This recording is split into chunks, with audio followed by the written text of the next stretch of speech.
So, as you guys know, I am a really big fan of the Conjuring film franchise, so I'm thrilled to report right now that I really enjoyed Annabelle Comes Home. In fact, I think it might be one of the best of the whole franchise for me now.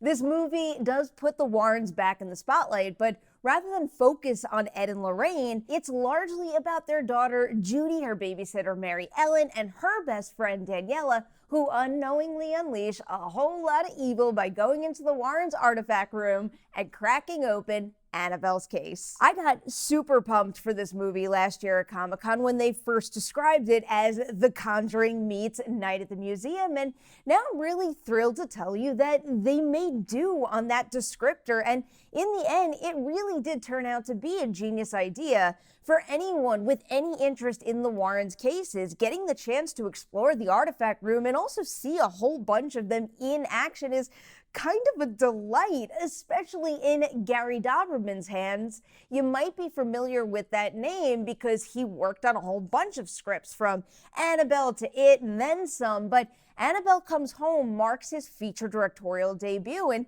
to me, it looked like he effortlessly made the transition.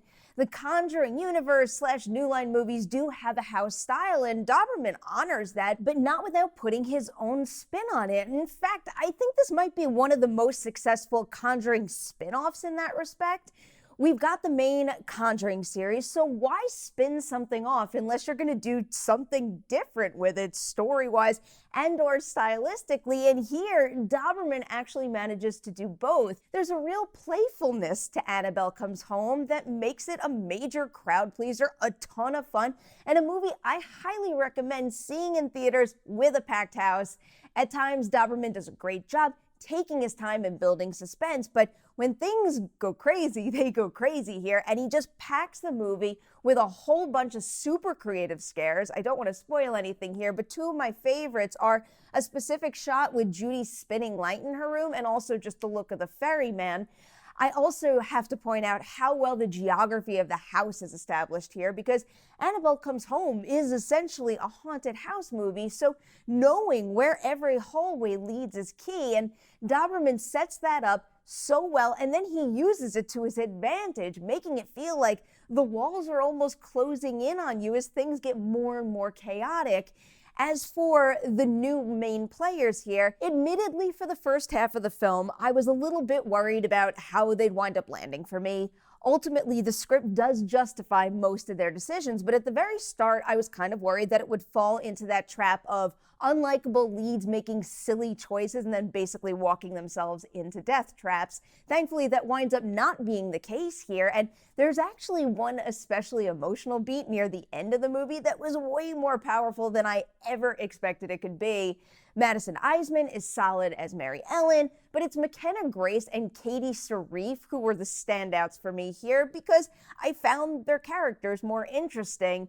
I really appreciated how Grace made Judy a believable hero, the most capable and knowledgeable of the three, but without ever losing the fact that she's just a kid, and also how the movie touches on what life must be like for the daughter of demonologists. And as for Sarife as Daniela, she just really grew on me the more and more the movie progressed, and she really earned a number of key moments in the tail end of the movie. Also, I absolutely have to give Michael Cimino a shout out here for his performance as Bob.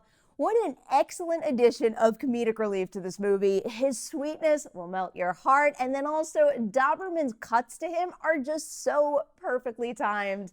Annabelle Comes Home is a real blast, and not only is it a great communal thrill, but it's also got some real depth that I didn't expect. So I'm giving the movie a 4 out of 5 Deweys on the Dewey Decimal movie scale.